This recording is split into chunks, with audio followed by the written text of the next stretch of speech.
तो इस वक्त सुप्रीम कोर्ट में एक अहम सुनवाई चल रही है और वह सुनवाई है उधर ईडी का मामला जो पश्चिम बंगाल में उठा, उस मामले पर ईडी पहुंच गई इधर सुप्रीम कोर्ट और सुप्रीम कोर्ट में उसने ममता बनर्जी को घेरने की कोशिश की। आपको याद होगा कि कल इसी पर वहां पश्चिम बंगाल की राजधानी कोलकाता में कलकत्ता हाई कोर्ट में सुनवाई हुई है और उस सुनवाई में ईडी चारों खाने चित नजर आई और आज फिर ईडी सुप्रीम कोर्ट पहुंचकर यहां पर, चूंकि सुप्रीम कोर्ट वो पहले पहुंच चुकी है, ममता बनर्जी पहले ही कैविएट दायर कर चुकी थी। 10 तारीख को, 11 तारीख को ईडी पहुंचता है सुप्रीम कोर्ट और उसके बाद आज सुनवाई होती है 15 तारीख को। सुनवाई की शुरुआत हो चुकी है, 2 जजों की बेंच है और ये 2 जज हैं, जस्टिस पीके मिश्रा और जस्टिस विपुल पंचोली। ये 2 जजों की बेंच इस पर सुनवाई कर रही है जिसमें ईडी ममता और पश्चिम बंगाल पुलिस अधिकारियों के खिलाफ सीबीआई जांच की मांग कर रही है इसमें। और ईडी की वेस्ट बंगाल सरकार ममता बनर्जी के खिलाफ आईपैक रेड मामले में याचिका पर सुनवाई अब शुरुआत हो चुकी है इसकी।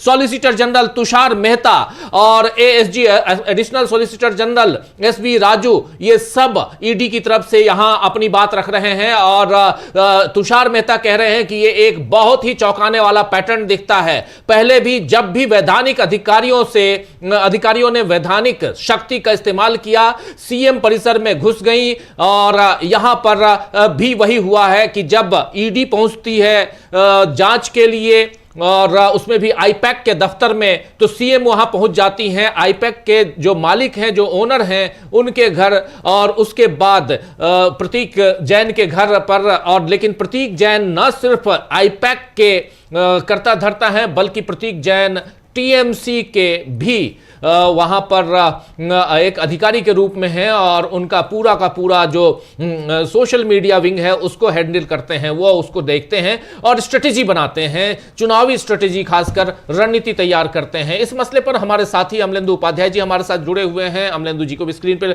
अमलेंदु जी आपका स्वागत है। स्वागत इस्तकबाल आप तमाम दोस्त साथी शुभचिंतक आप सबका जो अब तक जुड़ चुके हैं, उनका भी, जो जुड़ने वाले हैं उनका भी इस कार्यक्रम में। बहुत ही महत्वपूर्ण दिन आज का सुप्रीम कोर्ट से, और इस ब्रेकिंग न्यूज में सुप्रीम कोर्ट में जो कुछ चल रहा है वो हम आप तक पहुंचा रहे हैं। और उसमें भी एनफोर्समेंट डायरेक्टरेट यानी ईडी का नाम आते ही आप जानते हैं कि कई लोगों के पसीने छूटने लगते हैं और खासकर ईडी का इस्तेमाल भारतीय जनता पार्टी की चूंकि सरकार है और सरकार इस वक्त करती है चुनाव से पहले।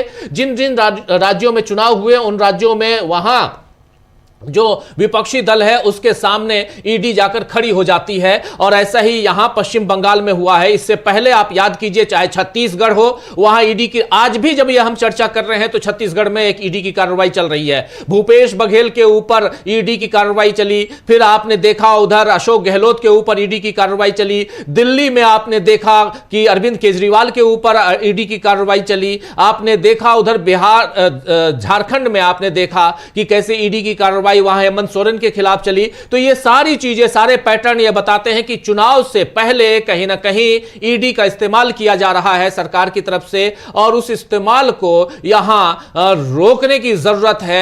ये बात विपक्षी दल कह रहे हैं और इसी में जब यह मामला पहुंचा पश्चिम बंगाल, और पश्चिम बंगाल में जब ईडी पहुंचती है सीधे आईपैक के दफ्तर में, और आईपैक क्या है आपको बता दो, आईपैक जो है ये स्ट्रेटेजिस्ट है, ये स्ट्रेटेजी बनाता है, चुनावी रणनीति तैयार करती है ये कंपनी और खासकर ममता बनर्जी के लिए, उनकी पार्टी टीएमसी के लिए। और चुनाव सामने है और ऐसे में उनके आईपैक के दफ्तर और आईपैक के मुखिया के घर यानी प्रतीक जैन के घर पर अचानक आनन फानन में अगर ईडी की कार्रवाई होती है तो इससे सही नहीं माना जा रहा है और इसी को रोकने के लिए ममता बनर्जी पहुंच गई थी प्रतीक जैन के यहां। लेकिन अब यह मामला सुप्रीम कोर्ट पहुंच चुका है। सुप्रीम कोर्ट में क्या कुछ चल रहा है वो अब आगे बढ़ाते हैं हम जल्दी से। अमलेंदु जी, क्या कुछ चल रहा है सुप्रीम कोर्ट में? राजीव, सुप्रीम कोर्ट में एसजी तुषार मेहता जो है वो ईडी की तरफ से अपनी बात रख रहे हैं और ईडी की तरफ से जो बात रखी उन्होंने उसमें सबसे पहले आज जस्टिस पीके मिश्रा, जस्टिस विपुल पंचोली की बेंच जो है इसको सुन रही है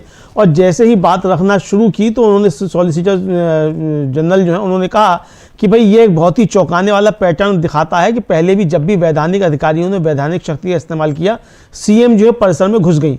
इस पर जस्टिस मिश्रा ने पूछा तो ये याचिका सुनवाई योग्य कैसे है? आप किस तर्क पे कि ये इसमें घुस गई? तो इस पर एसजी ने कहा कि जो डायरेक्टर हैं, कमिश्नर हैं, उनके साथ थे, वो उनके साथी थे। अधिकारियों ने राजनीतिक नेताओं के साथ धरने पर बैठे, एक अधिकारी व्यक्तिगत रूप से पीड़ित हैं। आइटम 28 अधिकारियों की याचिका है। सीबीआई के ज्वाइंट डायरेक्टर के घर का घेराव किया गया, पत्थर फेंके गए। सीनियर एडवोकेट कपिल सिब्बल और कल्याण बनर्जी जो थे वो पश्चिम बंगाल की तरफ से पेश हुए। और इस पर फिर एसजी ने कहा कि ऐसे सबूत थे जिनसे ये नतीजा निकलता था कि एक जगह पर आपत्तिजनक सामान पड़ा हुआ था। स्थानीय पुलिस को सूचना दी गई। डीजीपी, सीएम और पुलिस कमिश्नर और इलाके के डीसीपी बड़ी संख्या में पुलिस के साथ वहां जाते हैं। सामान को बिना इजाजत के ले लिया गया। यह चोरी का अपराध है, वह उसे ले जाती हैं। ईडी अधिकारी का मोबाइल भी ले लिया गया, वह मीडिया के सामने भी गई। इससे अधिकारियों को अपना कर्तव्य बिना निभाने का बढ़ावा मिला। सुरक्षा बल हतोत्साहित होंगे। एक मिसाल कायम की जानी चाहिए। जो अधिकारी इस कार्रवाई के दौरान मौजूद थे उन्हें सस्पेंड किया जाए और उनके खिलाफ विभागीय जांच की जाए। कृपया जो हो रहा है उस पर ध्यान दिया जाए। तो जस्टिस मिश्रा ने इस पर पूछा तो आप चाहते हैं कि हम उन्हें सस्पेंड करें? फिर एसजी बोले कि नहीं, हम सक्षम अधिकारी को निर्देश दें। पुलिस सीएम के साथ ये सुनिश्चिट करने आई थी कि इकट्ठा किए गए सबूतों को उनके सुपरविजन में हटा दिया जाए। फिर एसजी ने कहा कि पहले सीबीआई अधिकारी गए थे। इस कोर्ट का जुडिशियल ऑर्डर था जिसमें चिट फंड अपराधों की जांच का निर्देश दिया गया था। सीबीआई अधिकारियों को पुलिस स्टेशन ले जाया गया और सीएम ने धरना दिया ताकि कोई अंदर ना जा सके और अधिकारियों को ड्यूटी नहीं करने दिया गया।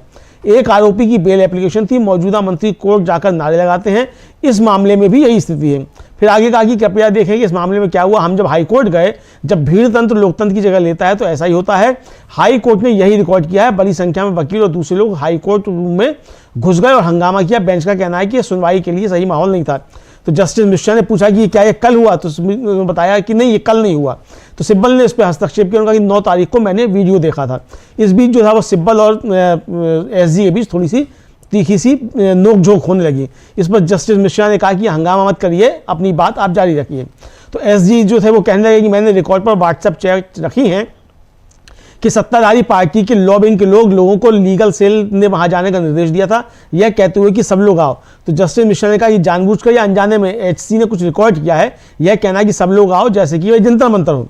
एसडी ने फिर आगे कहा कि बसों और गाड़ियों का इंतजाम किया गया। कल टीएमसी ने एक याचिका दायर की।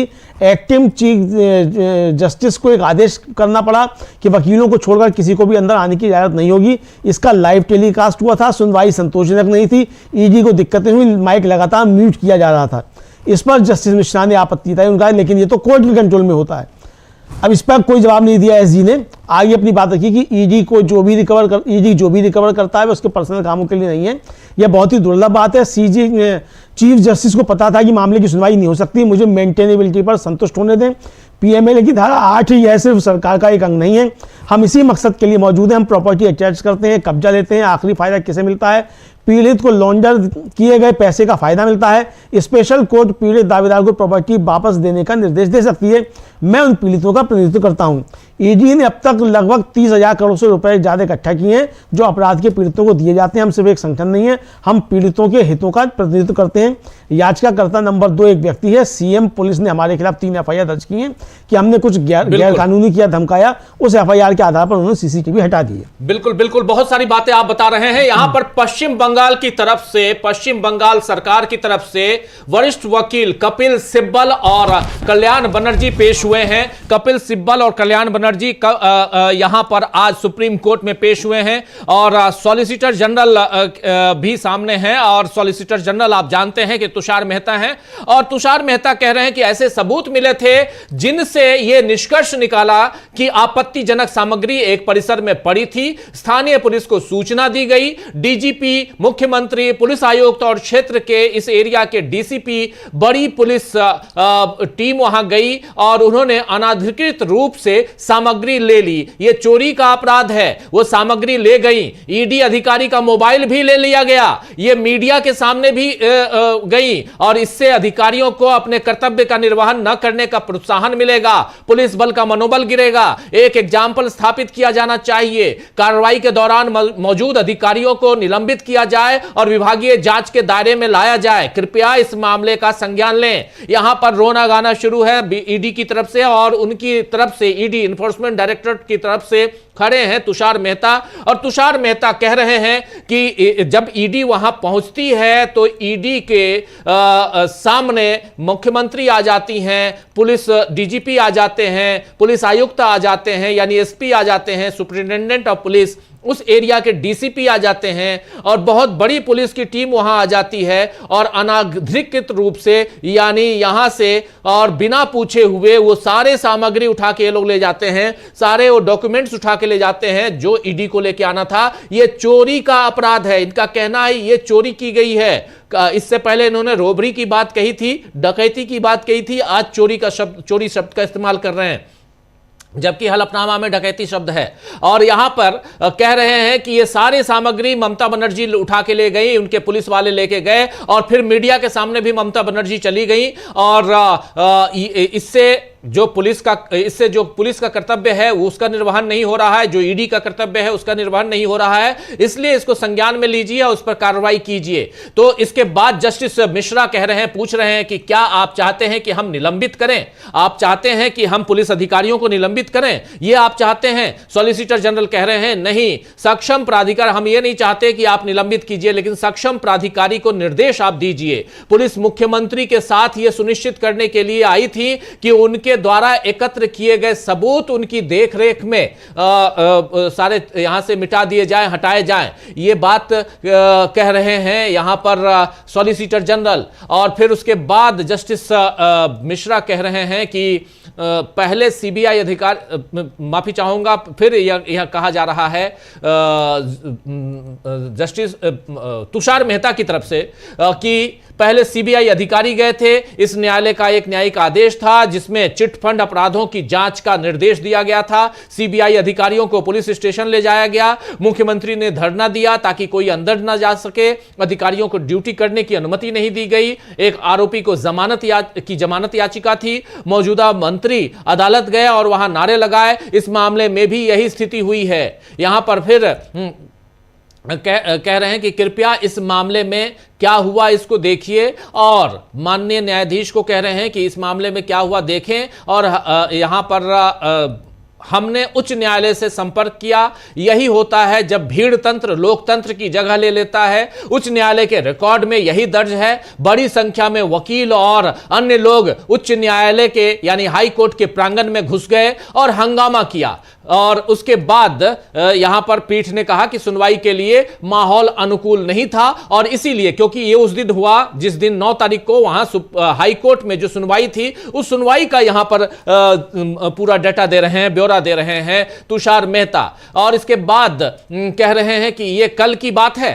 न्यायाधीश पूछ रहे हैं यानी जस्टिस मिश्रा पूछ रहे हैं क्या यह सब जो आप बता रहे हैं कल का है, तो ये कह रहे हैं नहीं, ये कल का नहीं है, ये तुषार मेहता कह रहे हैं कल का नहीं है, ये इससे पहले की बात है। फिर इस पर सिब्बल खड़े होते हैं 9 तारीख को, बोला इन्होंने कि 9 तारीख को मैंने वीडियो देखा, कपिल सिब्बल खड़े होकर कहते हैं। फिर वकील आपस में बहस करने लगते हैं दोनों।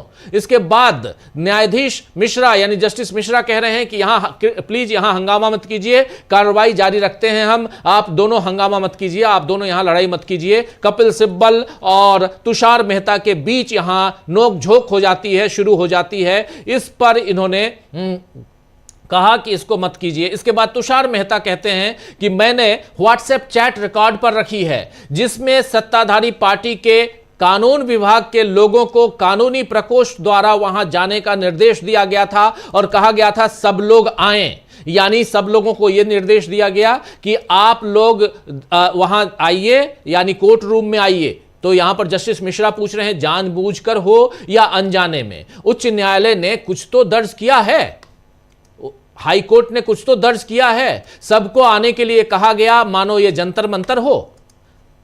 यहां पर फिर तुषार मेहता कहते हैं बसें और वाहन उपलब्ध कराए गए थे। कल टीएमसी ने एक याचिका दायर की, कार्यवाहक मुख्य न्यायाधीश को आदेश देना पड़ा कि उपस्थित होने वाले वकीलों के अलावा किसी को भी प्रवेश की अनुमति नहीं दी जाएगी। इसका सीधा प्रसारण हुआ।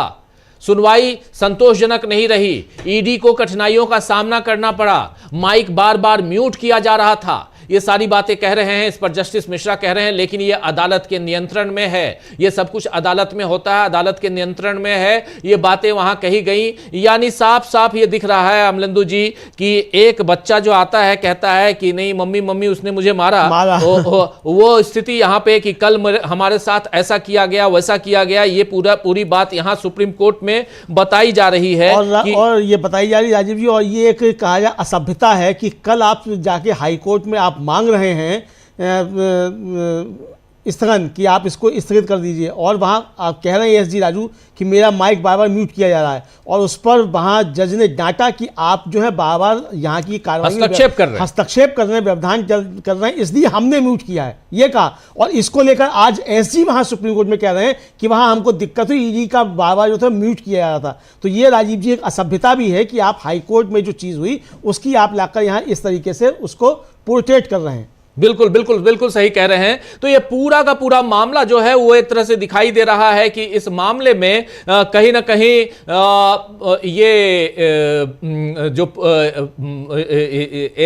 ईडी है वो इस मामले में फंसी हुई दिखाई दे रही है। और यहां पर एसजी तुषार मेहता ये भी कह रहे हैं ईडी जो भी बरामद करती है वो उसके निजी उद्देश्यों के लिए नहीं होती है। ये बहुत ही दुर्लभ बात है। मुख्य न्यायाधीश को पता था कि मामले की सुनवाई नहीं हो सकती है, मुझे सुनवाई होने पर स्पष्टीकरण देने दीजिए, ये सारी बातें। और पीएमएलए की धारा 8 का यहां जिक्र कर रहे हैं तुषार मेहता, कह रहे हैं कि ये सिर्फ सरकार का एक अंग मात्र नहीं है, बल्कि हमारा अस्तित्व इसी उद्देश्य के लिए है। हम संपत्ति कुर्क करते हैं, कब्जा लेते हैं, आखिरी लाभार्थी कौन है? पीड़ित को काले धन का लाभ मिलता है। विशेष न्यायालय पीड़ित दावेदार को संपत्ति वापस दिलाने का निर्देश दे सकता है। मैं उन पीड़ितों का प्रतिनिधित्व करता हूं। ईडी ने अब तक 30,000 करोड़ रुपए से अधिक की वसूली की है और जो अपराध के पीड़ित को दी जाती है, हम सिर्फ एक संगठन नहीं है, हम पीड़ितों के हितों का प्रतिनिधित्व करते हैं। यहां पर बात कही जा रही है, मुख्यमंत्री और पुलिस ने हमारे खिलाफ 3 एफआईआर दर्ज कराई हैं कि हमने कुछ अवैध किया, धमकाया, उस पर एफआईआर के आधार पर उन्होंने सीसीटीवी हटा दिया। जस्टिस मिश्रा कह रहे हैं यहां पे कि आप वहां किस लिए गए थे, किस बात की जांच चल रही थी? इस पर एसजी कह रहे हैं कि वो कहते हैं कि हम एसआईआर डेटा इकट्ठा करने गए थे। कोई मूर्ख एसआईआर डेटा इकट्ठा करने के लिए वहां नहीं जाएगा जो वेबसाइट पर उपलब्ध है। ये उल्टी बात कह रहे हैं। हाँ। एसआईआर डेटा की बात ही नहीं हो रही है। हाँ। और ये कह रहे हैं कि वो हमको कह रहे हैं कि हम एसआईआर का डेटा, वो तो कह रहे हैं कि पॉलिटिकल रणनीति हमारी चुराने गए थे। और साफ साफ ममता बनर्जी ने कहा है कि अमित शाह द्वारा ये भेजे गए थे और ये पॉलिटिकल हमारी जो आगे की रणनीति है, चुनावी गतिविधियां, उसमें हमारी जो स्ट्रेटेजी है उस स्ट्रेटेजी को चुराने के लिए गए थे और ताकि वो अमित शाह को दे पाए। और हमने अभी तक लगभग 150 कैंडिडेट फाइनल कर लिए थे। उन 150 लोगों के नाम लेके जाने वाले थे ताकि जिनको हम टिकट नहीं देंगे उनको अपनी तरफ खींच पाए, या जिनको हम टिकट देने जा रहे हैं उनको भी डरा के धमका के अपनी तरफ ले आए, ये कहा जा रहा है। और अभी तक यही आरोप ममता बनर्जी ने लगाए। बिल्कुल यही आरोप लगाए। और तुषार मेहता ने बताया अदालत को कि साहब आईपैक रेट के पीछे अवैध कोयला घोटाले की जांच जो थी वो वजह थी। तो जस्टिस मिश्रा ने सब पूछा तो क्या ये आप कोयला घोटाले की जांच हो रही है? तो इस एसजी ने कहा यहाँ कोयले के लिए पेमेंट में कैश में पेमेंट किया गया था। समन का कोई जवाब नहीं मिला। एक हवाला चैनल की पहचान हुई, करीब 20 करोड़ रुपए की क्राइम की कमाई ट्रांसफर की गई। आईपैक का ऑपरेशनल फ्रेमवर्क अब दिखाया जा सकता है। 8 जनवरी को 10 जगहों पर तलाशी हुई। जस्टिस मिश्रा ने पूछा कि क्या ये वही आईपैक है जिससे मिस्टर प्रशांत किशोर जुड़े हुए थे? उन्होंने कहा कि हाँ। फिर उन्होंने कहा कि हमने पहले ईमेल से राज्य के अधिकारियों को जानकारी दी थी, हमारी राजनीतिक गतिविधियों में कोई दिलचस्पी नहीं थी, हमें नहीं पता कि उन्हें क्या छिपाना था कि सीएम पूरी पुलिस फोर्स के साथ अंदर घुस आई। एसजी राजू बोले परिसर के इंचार्ज व्यक्ति ने भी जानकारी दी थी। एसजी ने कहा कि जब पुलिस अधिकारियों को ब्रीफ किया जा रहा था तो मुख्यमंत्री परिसर में घुस आई, जबकि उनसे दखल न देने का अनुरोध किया गया था। सभी कानून व्यवस्था का उल्लंघन करते हुए उन्होंने जबरदस्ती अधिकारियों से सभी डिजिटल डिवाइस और दस्तावेज अपने कब्जे में ले लिए। वह करीब दोपहर 12:15 बजे वापस चली गई। पंचनामा बनाया गया, अधिकारियों ने घटना की रिपोर्ट भी बनाई।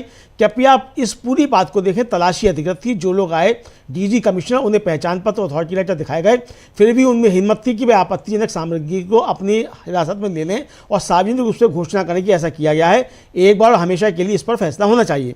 कृपया ध्यान दें कि आईपैक ने कोई शिकायत, याचिका या कार्रवाई दायर नहीं की है कि उसकी प्राइवेसी का उल्लंघन हुआ, क्योंकि ये कानूनी तलाश थी। तो जस्टिस मिश्रा ने पूछा कि ये कौन सी तस्वीरें जो आपने फाइल की हैं। तो एसजी ने बताया कि धरने की जो पुलिस अधिकारियों से घिरा हुआ था, जिन्हें वहां नहीं होना चाहिए था। जस्टिस मिश्रा ने कहा कि कुछ तस्वीरें रंगीन और कुछ ब्लैक एंड व्हाइट हैं। तो कपिल सिब्बल ने हल्के फुल्के अंदाज में कहा कि कुछ सच रंगीन होता है, कुछ ब्लैक एंड व्हाइट होता है। तो जस्टिस मिश्रा ने कहा कि बहुत गंभीर मामला है, हम नोटिस जारी करेंगे, हमें जांच करनी होगी। सिब्बल ने कहा कि पहले मुझको मामले को स्पष्ट करने दीजिए, हर कोई आईपैक को जानता है, अगर हाईकोर्ट सुन सकता है तो आपकी लॉर्डशिप क्यों नहीं सुन सकती है। जस्टिस मिश्रा ने कहा कि हम जिस तरीके से हाई कोर्ट में हो रहा है उससे परेशान है। सिब्बल ने कहा वह दोहराया नहीं जाएगा, कल सुनवाई हुई थी, अगर यह कोर्ट इसे सुनता है तो आपको यह मानना होगा कि हाई कोर्ट नहीं सुन सकता। जस्टिस मिश्रा ने कहा कि हमारे मुंह में शब्द मत डालिए, अनुमान मत लगाइए। तो सिब्बल ने कहा कि इसे हाई कोर्ट को सुनना चाहिए, यानी कि आप इसको हाई कोर्ट को वापस भेजिए, और उसके पास अनुच्छेद 226 का अधिकार क्षेत्र, यही पदानुक्रम है, वे समानांतर कार्रवाई दायर कर रहे हैं। यानी आप हाई कोर्ट में भी जा रहे हैं और सुप्रीम कोर्ट में भी चले आ रहे हैं, जबकि हाई कोर्ट में मामला अभी पेंडिंग है। तो senior advocate doctor Abhishek Manu Singhvi ने कहा कि बिना किसी हंगामे के ईडी ने कल स्थगन मांगा था। फिर इस पर अभिषेक मनु सिंघवी ने कहा कि कोर्ट कहता है कि हम इसे अनिश्चित काल के लिए स्थगित कर रहे हैं, क्योंकि मामला यहां पेंडिंग था, चूंकि सुप्रीम कोर्ट में आ गया था। सिब्बल ने कहा कि आईपैक, हम सब जानते हैं कि पश्चिम बंगाल में चुनावों का प्रबंधन करता है। 2021 में टीएमसी और आईपैक के बीच एक फॉर्मल कॉन्ट्रैक्ट हुआ था। जस्टिस मिश्रा ने पूछा कि पश्चिम बंगाल में चुनाव आयोग कराता है कि आईपैक करवाता है, कौन करवाता है। सिब्बल ने कहा कि सभी चुनावी डेटा गोपनीय होता है और वह सब वहीं रखा जाता है। उम्मीदवारों के बारे में बहुत सारी जानकारी होगी, चुनाव के बीच में वहां खबर क्यों जानी थी। कोयला घोटाले में आखिरी बयान 24 फरवरी 2024 को रिकॉर्ड किया गया था, तब से वे क्या कर रहे थे, चुनाव के बीच में इतनी दिलचस्पी क्यों है। ये सारी जानकारी कंप्यूटर में है, एक बार जब आपके पास जानकारी आ जाती है तो हम चुनाव कैसे लड़ेंगे। चेयरमैन को, यानी तृणमूल कांग्रेस की चेयरमैन ममता बनर्जी को इसे बचाने का अधिकार है और इसलिए वे वहां गई। अगर हम वीडियो दिखाएंगे तो झूठ सामने आ जाएगा। हम भी बहुत परेशान हैं, ईडी को पार्टी ऑफिस के उस हिस्से में क्यों जाना चाहिए जहां सारी जानकारी है। ईडी सुबह 6:20 पर पहुंची, सीएम दोपहर 12 बजे पहुंची और 12:15 बजे चली गई। हम भी बहुत परेशान हैं कि ईडी 2 साल तक इंतजार क्यों करेगी और फिर ऐसी जगह जाएगी जो पार्टी ऑफिस का हिस्सा है। कृपया बीएनएसएस की धारा 105 देखें और कृपया वीडियो रिकॉर्डिंग देखें। यह सरासर झूठ है कि सभी डिजिटल डिवाइस ले गए थे। वह पंचनामा भी देखें, यह सिर्फ पूर्वाग्रह करने का प्रयास किया जा रहा है। 12:05 तक कोई जब्ती नहीं हुई। प्रतीक जैन के लैपटॉप में चुनाव से जुड़ी सारी जानकारी होगी। उसने लैपटॉप और पर्सनल आईफोन ले लिया, बस इतना ही, कोई रुकावट नहीं। यह ईडी द्वारा साइन किया गया है। याचिका का बयान पंचनामे के विपरीत है, यानी आपने जो पंचनामे में कहा वो अलग है और जो आप याचिका लेकर आए हैं उसमें गलत, उसमें दूसरी बात है।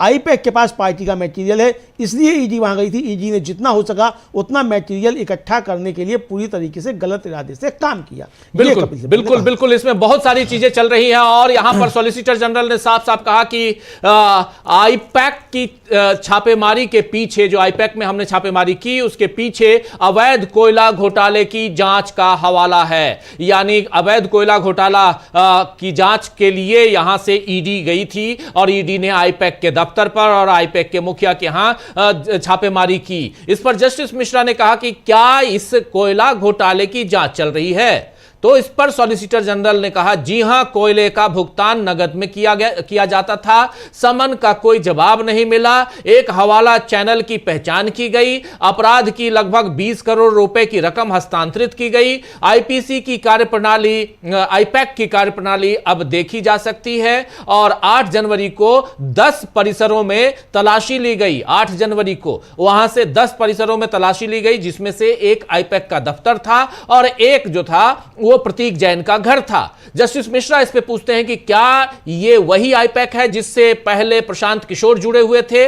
वकील ने कहा जी हां और सॉलिसिटर जनरल ने कहा जी हां, वही प्रशांत किशोर जो इससे पहले जुड़े हुए थे। मुख्य और उसके बाद फिर यहां कह रहे हैं हमने पहले ही राज्य के अधिकारियों को, ईडी का कहना है कि हमने, ईडी की तरफ से तुषार मेहता का कहना है कि हमने पहले ही राज्य के अधिकारियों को ईमेल द्वारा सूचित कर दिया था। हमें राजनीतिक गतिविधियों में कोई दिलचस्पी नहीं थी। हमें नहीं पता था कि वो क्या छिपाना चाहते थे कि मुख्यमंत्री पूरी पुलिस फोर्स के साथ अंदर घुस आई। और उसके बाद फिर राजू कह रहे हैं, खड़े होते कह रहे हैं परिसर के प्रभारी को भी सूचित किया गया था। वहां कह रहे हैं, चूंकि राजू भी एडिशनल सॉलिसिटर जनरल भी वहां पे उनके साथ है, तुषार मेहता के साथ हैं, और वो बीच में खड़े होते हैं और तुषार मेहता के साथ हाँ में हाँ मिलाते हुए कहते हैं कि हमने पहले वहां के राज्य पुलिस के प्रभारी को भी सूचित किया था। और इसके बाद फिर सॉलिसिटर जनरल कह रहे हैं कि पुलिस अधिकारियों को जानकारी दी जा रही थी, तभी पश्चिम बंगाल के मुख्यमंत्री ने, ममता बनर्जी ने हस्तक्षेप न करने के अनुरोध के बावजूद परिसर में प्रवेश किया। कानून व्यवस्था के सभी नियमों का उल्लंघन करते हुए उन्होंने अधिकारियों से सभी डिजिटल उपकरण और दस्तावेज जबरन छीन लिए। वो दोपहर 12:15 बजे के आसपास चली गई।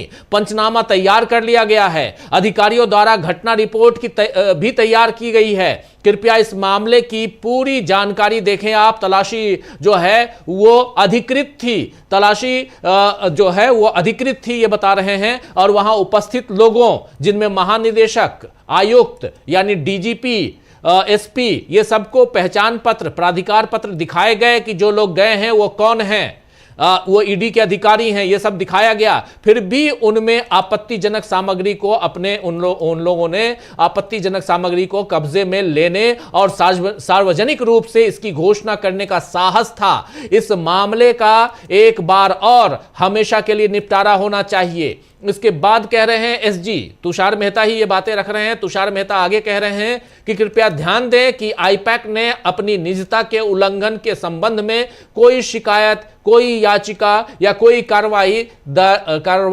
दायर नहीं की है, क्योंकि ये एक वैधानिक तलाशी थी। इसके बाद जस्टिस मिश्रा कह रहे हैं, आपने ये कौन सी तस्वीरें पेश की हैं, क्या आप पेश कर रहे हैं?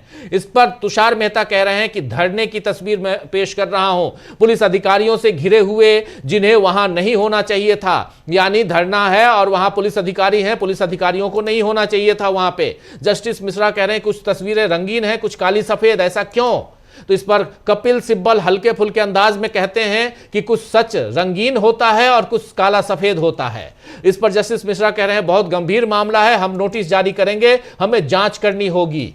इस पर कपिल सिब्बल कह रहे हैं, पहले मैं कुछ बातें स्पष्ट कर दूं, सभी को आईपैक के बारे में पता है, मगर हाईकोर्ट सुनवाई कर सकता है तो आप क्यों करें? सबको पता है, और हाईकोर्ट अगर सुनवाई कर सकता है तो आप क्यों कर रहे हैं सुनवाई? इस पर जस्टिस मिश्रा कह रहे हैं, हाईकोर्ट के रवैये से हम परेशान हैं। यानी हाईकोर्ट के रवैये से सुप्रीम कोर्ट परेशान है, ये जस्टिस मिश्रा कह रहे हैं। हाईकोर्ट का रवैया ठीक नहीं है, यानी कोलकाता हाईकोर्ट ठीक काम नहीं कर रहा है, ये बात सुप्रीम कोर्ट के जस्टिस मिश्रा जी कह रहे हैं यहां पे। और इसके बाद कपिल सिब्बल कह रहे हैं कि ऐसा नहीं होगा, कल सुनवाई हुई थी, अगर यह अदालत इसकी सुनवाई करती है तो आपको यह मानना होगा कि हाईकोर्ट सुनवाई नहीं कर सकता। अगर अदालत अगर इसकी सुनवाई करते हैं तो इसका मतलब आप यह मान लीजिए, आप कह दीजिए कि हाईकोर्ट इसकी सुनवाई नहीं कर सकता है। इस पर जस्टिस मिश्रा कहते हैं, हमारे मुंह में शब्द मत डालिए, अनुमान मत लगाइए। कपिल सिब्बल कह रहे हैं, इसकी सुनवाई हाईकोर्ट को करनी चाहिए, उसके पास अनुच्छेद 226 का अधिकार क्षेत्र है, यही व्यवस्था है, वो समानांतर कार्रवाई कर रहे हैं, पैरेलली आप इसकी कार्रवाई कर रहे हैं। इस बीच डॉक्टर सिंघवी खड़े होते हैं। डॉक्टर सिंघवी भी यहां पर इस मामले में, ममता बनर्जी के मामले में एक उनके सीनियर वकील के रूप में, यानी एक तरफ कपिल सिब्बल, दूसरी तरफ अभिषेक मनु सिंघवी कहते हैं कि बिना किसी हंगामे के ईडी ने कल स्थगन का अनुरोध किया था।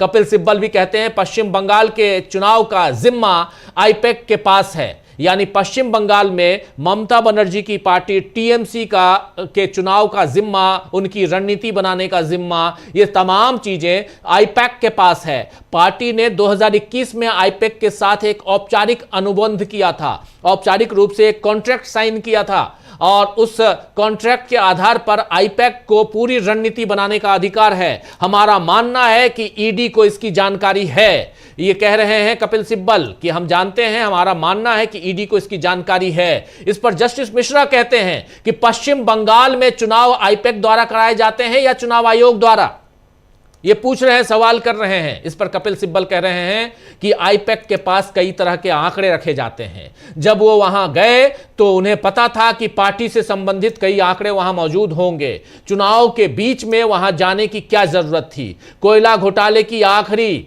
जो बयान जो लिया गया था कोयला घोटाले में, वो 24 फरवरी 2024 को दर्ज किया गया था, और ये जनवरी 2026 है। तब से वो क्या कर रहे थे? लगभग 2 साल हो गए। चुनाव के बीच में इतनी उत्सुकता क्यों? अगर आपको जानकारी मिल गई तो हम चुनाव कैसे लड़ेंगे? अध्यक्ष को जानने का अधिकार था, और अगर हम वीडियो दिखाएंगे तो झूठ का झूठ और पानी का पानी, सच का सच साबित हो जाएगा।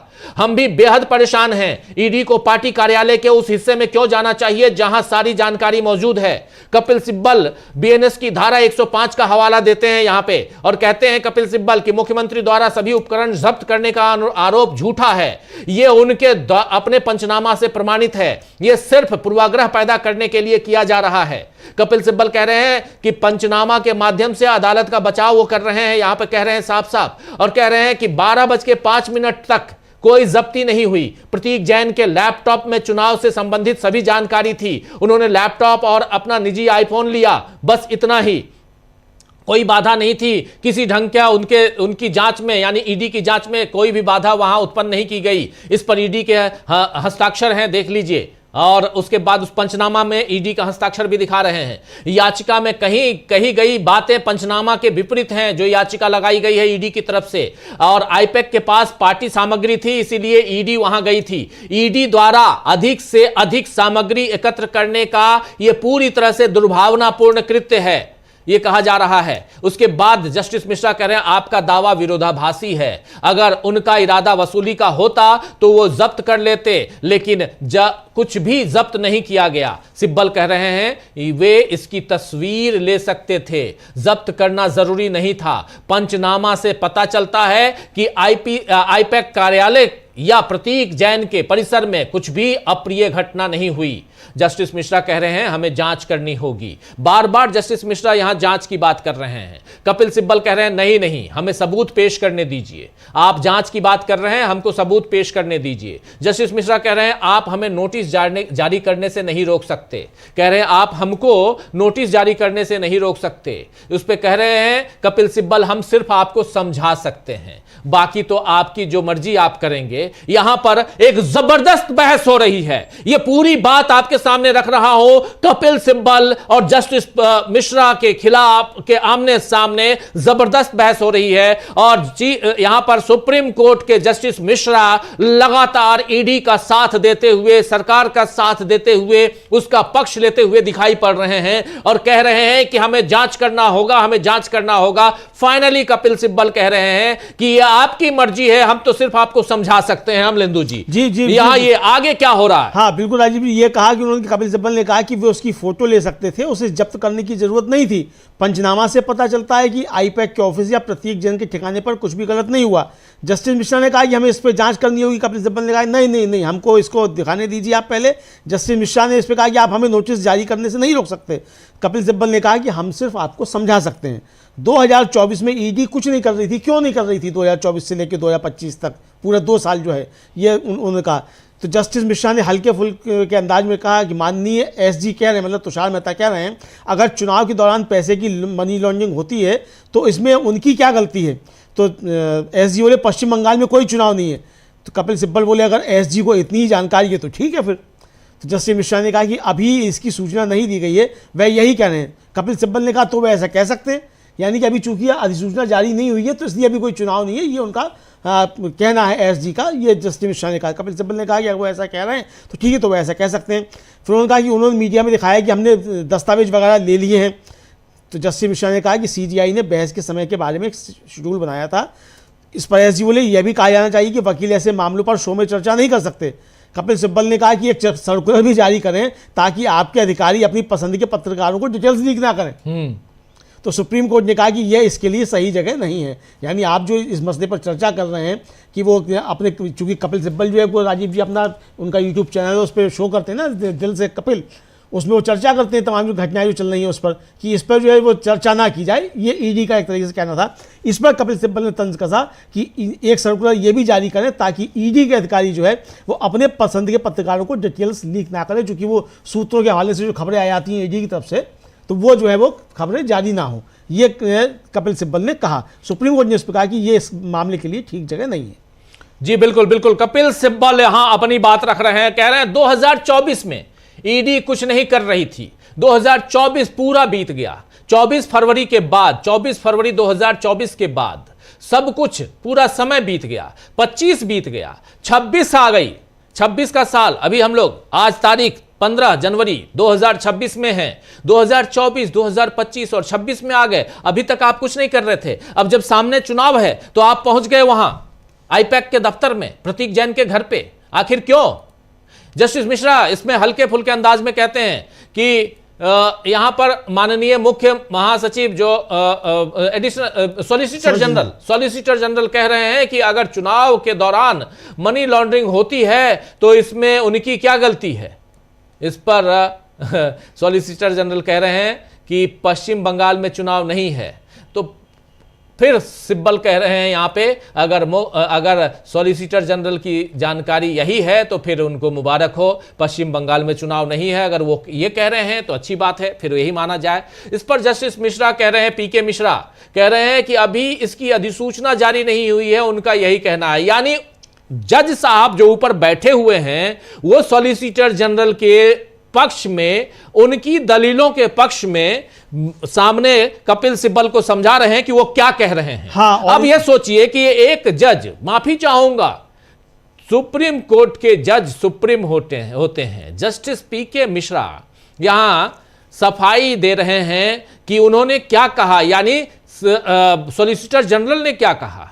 अभी इसकी अधिसूचना नहीं है, उनका यह कहना है। सिब्बल कह रहे हैं फिर तो वो ऐसा कह सकते हैं, तब तो जैसा वो कह रहे हैं, क्योंकि कपिल सिब्बल यहां थोड़ा नाराजगी जताते हुए नजर आते हैं। यहां पर तुषार मेहता कह रहे हैं उन्होंने मीडिया में वो दस्तावेज आदि दिखाए जो हमने जब्त किए हैं, मीडिया में भी दिखा दिया है। इस पर जस्टिस मिश्रा, पीके मिश्रा कह रहे हैं कि मुख्य यहां पर तुषार मेहता द्वारा जारी एक परिपत्र है जो लागू होना चाहिए, वकीलों के लिए बहस करने की समय सीमा के संबंध में है। यहां पे कहा जा रहा है, नहीं तुषार मेहता नहीं, सीजेआई की तरफ से कि वकील कितनी देर बहस करें। सॉलिसिटर जनरल कह रहे हैं ऐसे मामलों पर मीडिया साक्षात्कार पर रोक लगाने वाला एक परिपत्र भी होना चाहिए। कह रहे हैं कि मीडिया से साक्षात्कार ना हो, मीडिया को कोई बात ना कही जाए, बताई ना जाए, यह भी होना चाहिए। कपिल सिब्बल कह रहे हैं कि फिर एक परिपत्र होना चाहिए कि सीबीआई और ईडी अपनी पसंद के पत्रकारों को जानकारी लीक ना करे। यहां कपिल सिब्बल साफ साफ कह रहे हैं कि जब आप ये कह रहे हैं कि मीडिया से बातचीत ना हो तो एक ये भी होना चाहिए कि ईडी और सीबीआई अपने पसंद के मीडिया में ये जानकारी भी लीक ना करे। अगर कोई अपराध हुआ है तो उसकी सूचना राज्य को देनी होगी। अनुच्छेद 32 की याचिका में यह सब कैसे हो सकता है? जस्टिस मिश्रा कह रहे हैं यहां सब ये सब वहां हुआ है, रीट याचिका में नहीं। कपिल सिब्बल कह रहे हैं वो रीट याचिका में जांच की मांग नहीं कर सकते, उन्हें राज्य से जांच करने के लिए कहना होगा। उच्च न्यायालय को इस मामले की सुनवाई क्यों नहीं करनी चाहिए? ये इस मामले की सुनवाई करने में असमर्थ नहीं है। ये कह रहे हैं कि आप यहां पर सुप्रीम कोर्ट में इसकी सुनवाई कर रहे हैं, आप इसको हाई कोर्ट रेफर क्यों नहीं करते हैं? बार बार कपिल सिब्बल कह रहे हैं इसको हाई कोर्ट रेफर कीजिए, हाई कोर्ट में इस मामले की सुनवाई क्यों नहीं करवा रहे हैं? आप क्यों कर रहे हैं सुनवाई? यहां पर फिर तुषार मेहता कर रहे हैं अन्यत्र बहस किए जा रहे हैं मामलों पर। मेरी आपत्ति केवल सिब्बल के संबंध में ही नहीं है बल्कि अन्य लोगों के विरुद्ध भी है। यहां पर कहा जा रहा है, सिब्बल कह रहे हैं मेरे विद्वान मित्र को कोई आपत्ति नहीं होनी चाहिए क्योंकि वो जानते हैं कि यह कानून नहीं है, निर्णय सार्वजनिक संपत्ति है, इस पर चर्चा की जा सकती है। इसके बाद तुषार मेहता कह रहे हैं यहां एक कहानी गढ़ी जा रही है। अब कपिल सिब्बल जो राज्य सरकार और डीजीपी की तरफ से हैं, माफी चाहूंगा, अभिषेक सिंघवी खड़े होते हैं, डॉक्टर अभिषेक सिंघवी जो राज्य यानी जो टीएमसी की सरकार है वहां ममता बनर्जी की सरकार और डीजीपी की तरफ से हैं खड़े। वो कह रहे हैं हमें इस याचिका की स्वीकार्यता पर गंभीर आपत्ति है। यदि नोटिस जारी किया जाता है तो यह स्पष्ट किया जाना चाहिए कि यह हमारी स्वीकार्यता संबंधी आपत्ति के अधीन है। ईडी को केवल असाधारण परिस्थितियों में ही प्रवेश की अनुमति है जहां वस्तुतः कोई उपाय ना हो। मैं फोरम शॉपिंग का भी विरोध करता हूं। एचसी हाईकोर्ट के समक्ष एक जैसी प्रार्थनाएं मोटे तौर पर यह सही नहीं है। यहां पर अभिषेक मनु सिंघवी कह रहे हैं, अभिषेक मनु सिंघवी साफ साफ कह रहे हैं कि मिलॉर्ड आपने इस याचिका को स्वीकार कर लिया है, आपकी इस याचिका की स्वीकार्यता को हम नकारते हैं, हमें इस पर आपत्ति है। साफ साफ कहा जा रहा है अमलेंदु जी। बिल्कुल साफ तौर पे कहा जा रहा है कपिल अभिषेक मनु सिंघवी की तरफ से कि हमें इस पर सख्त आपत्ति है। और अभिषेक मनु सिंघवी कह रहे हैं कि अगर नोटिस जारी किया जाता है तो एक बात बिल्कुल साफ हो जानी चाहिए कि इस याचिका की स्वीकार्यता का कड़ा विरोध है। इसकी इजाज़त सिर्फ खास परिस्थितियों में दी जाती है जब ईडी पूरी तरह से बेबस हो। मैं पश्चिम बंगाल राज्य और डीजीपी की तरफ से पेश हो रहा हूं। मैं फोरम शॉपिंग का मुद्दा भी उठा रहा हूं, जहां हाई कोर्ट और सुप्रीम कोर्ट में प्रार्थनाएं एक जैसी हैं। हाँ, 9 जनवरी को आपकी एक समस्या थी, लेकिन यह 2 अलग अलग घोड़ों पर सवारी करने का बहाना नहीं हो सकता। कभी कभी भावनाएं काबू से बाहर हो जाती हैं और हम समझते हैं कि कोर्ट क्या कह रहा है। प्रासंगिक टेस्ट जो है वो कल का है, तो सुप्रीम कोर्ट ने कहा कि भावनाएं बार बार काबू से बाहर नहीं हो सकती जी, ये सुप्रीम कोर्ट की तरफ से कहा गया। और कपिल सिब्बल ने इसको लेकर राजीव जी बिल्कुल साफ तौर पे कहा कि सेक्शन 66(2) के तहत अगर कोई अपराध होता है तो उसकी रिपोर्ट राज्य की जांच एजेंसी को देनी होती है। वे कह रहे हैं कि उन पर इन अपराधों जैसे कि बिना इजाजत घुसने वगैरह का आरोप लगाया जाए, जबकि इनका पंचनामा जो है इसके उलट है। यानी आप जो पंचनामा में आप जो दर्ज कर रहे हैं वो चीज़ें दूसरी हैं और जो याचिका आप लेकर के आए हैं वो याचिकाएं दूसरी हैं। तो ये कपिल सिब्बल की तरफ से कहा गया। और जो पश्चिम बंगाल राज्य सरकार की तरफ से और डीजीपी की तरफ से पेश हुए अभिषेक मनु सिंघवी, उन्होंने कहा कि अगर आप नोटिस इशू करते हैं तो हमारी इस पर सख्त आपत्ति दर्ज की जाएगी, तभी आप इस पर नोटिस इशू करेंगे। बिल्कुल बिल्कुल। अभिषेक मनु सिंघवी यही नहीं रुकते, कहते हैं 9 तारीख को जो कुछ हुआ था, लेकिन इसका मतलब यह नहीं है कि यह प्रासंगिकता जो है यह परीक्षा कल की थी और जो हुआ उस कारण हम इसको पूरे के पूरे चेंज कर देंगे। ये बोले ये कल की बात थी। इस पर जस्टिस मिश्रा कह रहे हैं कि आज ये हाई कोर्ट है, कल कोई और हो सकता है, ऐसा नहीं होना चाहिए। यानी हाई कोर्ट में जो लोग चले गए थे उसकी बात यहां हो रही। कपिल सिब्बल कह रहे हैं कल सभी लोग कोर्ट में थे, कुछ भी अप्रिय नहीं हुआ। हाई कोर्ट, ईडी ने हाई कोर्ट और सुप्रीम कोर्ट दोनों में याचिकाएं दायर की हैं, तो फिर वो हाई कोर्ट को ये क्यों कह रही है कि सुप्रीम कोर्ट की याचिका पर सुनवाई न करें? हाई कोर्ट ने इसी वजह से सुनवाई स्थगित कर दी।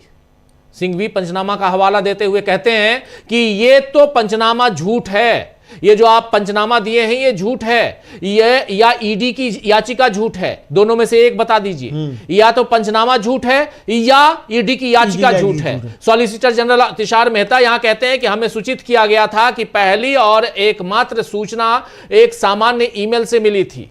इसके बाद सॉलिसिटर जनरल कह रहे हैं ईमेल ना तो सामान्य हो सकता है न ही सामान्य हो सकता है, ना असामान्य ना ही सामान्य हो सकता है। यहां बात हो रही है, यानी साफ साफ यह कहा जा रहा है कि एक तरफ आप पंचनामा बता रहे हैं, 12:05 पे पंचनामा करते हैं, वहां पे सामानों की जब्ती की बात करते हैं। दूसरी तरफ आप कहते हैं कि वहां जो है, जो आपने जिस हवाले से आपने यहां पर याचिका डाली है, आपका पंचनामा अलग है और याचिका आपकी अलग है, और दोनों को मिलाइए तो दोनों या तो एक सही है या एक गलत है।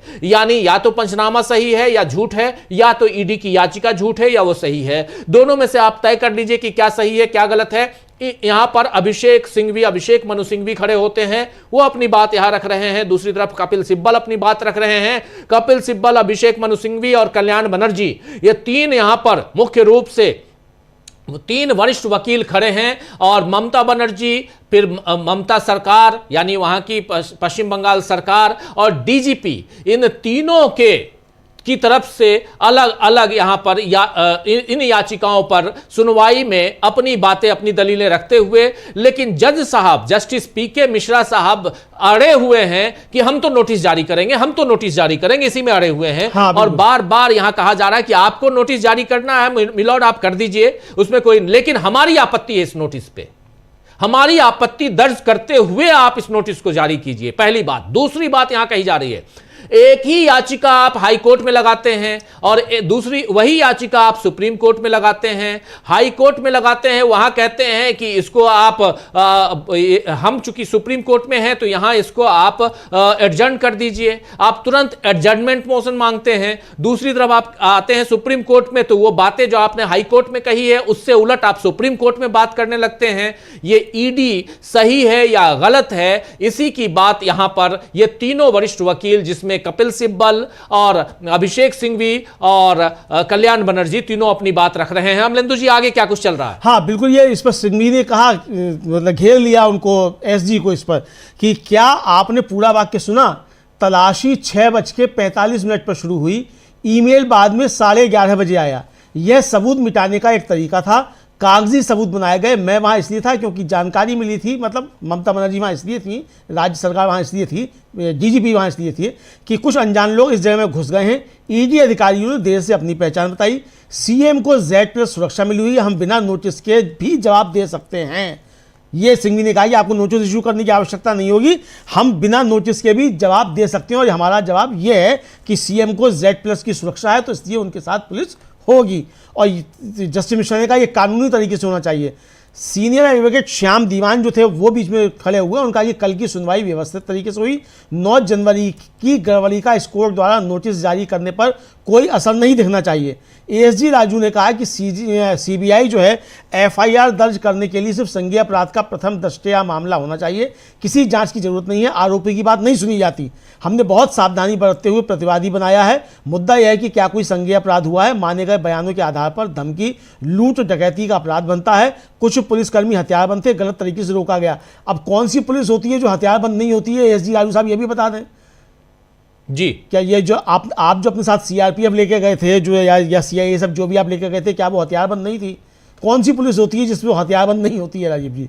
बिल्कुल बिल्कुल, यहां पर बात जब हो रही थी और बीच में एएसजी कूद पड़े, उन्होंने अपनी बात रखना, जब सिंघवी अपनी बात रख रहे थे तो एएसजी बीच में कूद पड़े, तो अभिषेक मनु सिंघवी ने साफ साफ कहा कि क्या आपने मेरा पूरा वाक्य सुना? तलाशी की शुरुआत आपने सुबह 6:45 बजे की है, इसकी शुरुआत की है, यानी 6:45 से आपने तलाशी शुरू की है। ईमेल उसके बाद आप 11:30 बजे भेजते हैं, 6:45 बजे सुबह सुबह आप पहुंच के तलाशी शुरू कर देते हैं और इससे रिलेटेड ईमेल आप कब भेजते हैं? तो 11:30 बजे दिन में भेजते हैं। यह सबूत मिटाने का एक तरीका था। आप पहले जाकर ये सारी चीजें कर लेते हैं, उसके बाद आप आते हैं और आप ईमेल भेजते हैं। ये सबूत मिटाने का एक तरीका था। कागजी सबूत तैयार किए गए। मैं वहां इसलिए था क्योंकि मुझे सूचना, यानी मैं मतलब ममता बनर्जी वहां इसलिए गई क्योंकि ममता बनर्जी और सरकार के पक्ष में खड़े हैं। अभिषेक सिंघवी कह रहे हैं इसलिए था क्योंकि मुझे सूचना मिली थी कि अज्ञात लोग इस जगह पे घुस आए हैं, डीजीपी और डीजीपी के साथ। और ईडी अधिकारियों ने देर से अपनी पहचान बताई। सबसे बड़ी चीज है कि वहां अगर मैं गई तो ईडी अधिकारियों को अपना कार्ड बताना चाहिए था कि हम कौन हैं, लेकिन ईडी के अधिकारियों ने देर से अपनी पहचान बताई। मुख्यमंत्री अभी भी Z+ सुरक्षा प्राप्त हैं, हम बिना नोटिस के भी जवाब दे सकते हैं। जस्टिस मिश्रा ने कहा यह कानूनी तरीके से होना चाहिए, कानूनी तरीके से होना चाहिए, जस्टिस मिश्रा कह रहे हैं। तो इस पर श्याम दीवान खड़े होते हैं, वरिष्ठ अधिवक्ता भी हैं, वो कहते हैं कल की सुनवाई सुचारू रूप से हुई है। 9 तारीख की गड़बड़ी का इस अदालत पर नोटिस जारी करने के लिए कोई दीर्घकालिक प्रभाव नहीं होना चाहिए। एसजी राजू खड़े होते हैं इस पे, कहते सीबीआई एफआईआर दर्ज करने के लिए केवल संज्ञेय अपराध का प्रथम दृष्टया मामला होना चाहिए। यहां पर सीबीआई एफआईआर दर्ज कराने की बात हो रही है और किसी जांच की आवश्यकता नहीं है, आरोपियों को सुना नहीं गया है। हमने एहतियात के तौर पर उन्हें प्रतिवादी बनाया है। मुद्दा यह है कि क्या कोई संज्ञेय अपराध हुआ है। स्वीकार किए गए बयानों के आधार पर धमकी, लूट और डकैती का अपराध बनता है। कुछ यहां पर जो इन्होंने कहा है, धमकी, लूट और डकैती का अपराध ममता बनर्जी पे बनता है, ये कह रहे हैं एडिशनल सॉलिसिटर जनरल राजू। कुछ पुलिसकर्मी हथियार बंद थे, गलत तरीके से रोका गया था, पुलिसकर्मी हथियार बंद थे, ये कहा जा रहा है। लेकिन यहीं पर अभिषेक मनु सिंघवी ने कहा कि Z+ सुरक्षा प्राप्त मुख्यमंत्री जाएंगी तो उनके साथ पुलिस वाले जाएंगे जो हथियार बंद ही होंगे, वो हथियार के साथ ही जाएंगे। मुख्यमंत्री Z+ सुरक्षा के दायरे में आती हैं और वो अगर कहीं भी जाएंगी तो उनका वो जो Z+ सुरक्षा कर्मी हैं वो उनके साथ जाएंगे। वो प्रोटोकॉल है, उस प्रोटोकॉल का पालन करना होगा वहां पे पुलिसकर्मियों को। और आप कह रहे हैं ये डकैती करके चले गए, यानी इनके ऊपर लूटपाट, धमकी और डकैती का आरोप लगाया जा रहा है और इस पर सीबीआई जांच की मांग हो रही है और एफआईआर, सीबीआई की तरफ से एफआईआर दर्ज करने की मांग हो रही है ममता बनर्जी के ऊपर और वहां के डीजीपी के ऊपर, वहां की सरकार के ऊपर। यहां पर दोनों सॉलिसिटर जनरल और additional solicitor general Tushar Mehta और एसबी राजू और इनका साथ देते हुए नजर आ रहे हैं। लगातार आसंदी पर 2 जजों की बेंच में से एक जज जो मुख्य रूप से अपनी भूमिका में है वो है जस्टिस PK मिश्रा, वो अपनी बात यहां रख रहे हैं और कहीं ना कहीं राजू और तुषार मेहता दोनों की बातों में हाँ मिलाते हुए और वो भी जिद पर अड़े हुए हैं कि नोटिस जारी करना होगा हमें, और दूसरी तरफ जिसकी जांच करनी होगी। जांच और नोटिस का मतलब है कि आगे जो डिमांड की जा रही है इधर ईडी की तरफ से, उस डिमांड को फुलफिल करने की तरफ बढ़ा जाए, ये यहां दिखाई दे रहा है। अमलेंदु जी आगे क्या कुछ हो रहा है? हाँ, अब एएसजी राजू जो है वो बीच में कूदते हैं और वो कहते हैं कि सीबीआई जो एफआईआर दर्ज करने के लिए सिर्फ संज्ञेय अपराध का प्रथम दृष्टया का मामला होना चाहिए, किसी जांच की जरूरत नहीं है। आरोपी की बात नहीं सुनी जाती। हमने बहुत सावधानी बरतते हुए प्रतिवादी बनाया है। मुद्दा यह है कि क्या कोई संज्ञेय अपराध हुआ है। माने गए बयानों के आधार पर धमकी, लूट, डकैती का अपराध बनता है। कुछ पुलिसकर्मी हथियार बनते हैं, गलत तरीके से रोका गया था। अगर संज्ञेय अपराध हुआ है तो एफआईआर जरूरी है। शिकायतकर्ता के बयानों को देखना होगा। आमतौर पर हमें उस लोकल एरिया में जाना होता है जहां घटना हुई है, लेकिन ये मामला अलग है। यहाँ सीएम आरोपी हैं, वही हैं जिन्होंने चोरी की है। पुलिस कमिश्नर, डीजीपी की मौजूदगी में पुलिस प्रमुख भी इसमें शामिल हैं। राज्य में इस मामले में कोई एफआईआर दर्ज नहीं हुई है जिसकी निष्पक्ष जांच हो सके।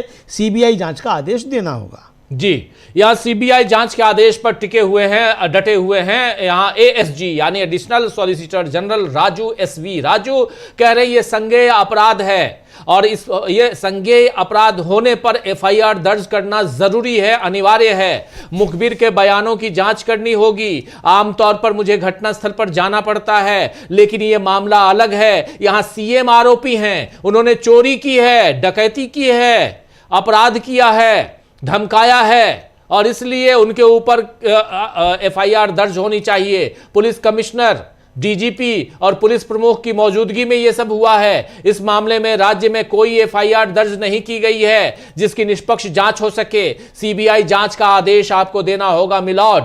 ये सीबीआई जांच पे टिके हुए हैं, डटे हुए हैं। यहां पर पूरी की पूरी जो ईडी की टीम है, ईडी की टीम की तरफ से सरकार के दो प्रमुख सॉलिसिटर जनरल तुषार मेहता और additional solicitor general SV Raju दोनों डटे हुए हैं कि सीबीआई जांच और एफआईआर दोनों यहां पर दर्ज करवाई जाए और खासकर मुख्यमंत्री ममता बनर्जी के खिलाफ यह बात यहां चल रही है अमलेंदु जी। और बहुत गौर फरमाने वाली बात है कि एक तरफ अभिषेक मनु सिंह भी, कपिल सिब्बल और दीवान साहब हैं, उनके अलावा कल्याण बनर्जी हैं। ये सब इन बातों पे टिके हुए हैं कि ये मामला चूंकि हाई कोर्ट में भी कल अच्छी सुनवाई हुई है तो हाई कोर्ट को रेफर किया जाए और जांच के लिए इसे निर्देशित न किया जाए, नोटिस जारी न किया जाए। और साथ साथ ये भी है कि इस पर सीबीआई जांच और एफआईआर की जो डिमांड आप कर रहे हैं वो डिमांड ना हो और वो एफआईआर दर्ज करने का आदेश ना हो। अब पीके मिश्रा जिस ढंग से यहां बातें कर रहे हैं उससे तो लग रहा है कि पीके मिश्रा ईडी के साथ जाएंगे, ये लग रहा है। अमलेंदु जी, आगे क्या कुछ चल रहा है? हाँ, आगे जा सकते हैं ईडी के साथ में। और एएसजी ने जो है एफआईआर दर्ज करने के समर्थन में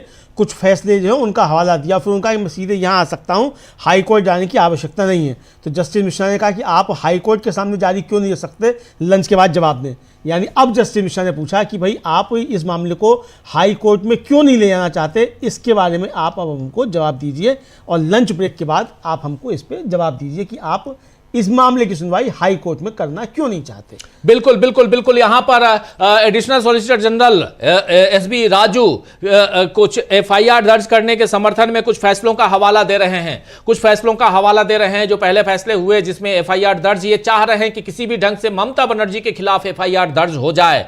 यहां पर राजू कह रहे हैं मैं सीधे यहां आ सकता हूं, हाई कोर्ट जाने की कोई जरूरत नहीं है। और हाई कोर्ट जाने की क्या जरूरत है, मैं सीधा आ सकता हूं। जस्टिस मिश्रा कह रहे हैं आप हाई कोर्ट में कार्रवाई क्यों नहीं जारी रख सकते हैं, दोपहर भोजन के बाद आप जवाब दीजिए। यह बात यहां कही जा रही है कि लंच ब्रेक के बाद आप जवाब दीजिए और ये सुनवाई लंच ब्रेक के बाद भी चलेगी, यह कह दिया गया है। लंच ब्रेक वहां हो गया है, लेकिन यहां पर साफ साफ कि आप इस मामले को, जस्टिस मिश्रा ने कहा कि आप इस मामले को हाई कोर्ट में क्यों नहीं, why can't you continue before high court, answer post lunch, ये साफ कहकर वहां पर जस्टिस मिश्रा खड़े हो गए, उठ गए हैं, उनके साथ ही उठ गए हैं, साथी बेंच। लेकिन महत्वपूर्ण है यहां पर कि दो जजों की बेंच इस पे सुनवाई पंचोली और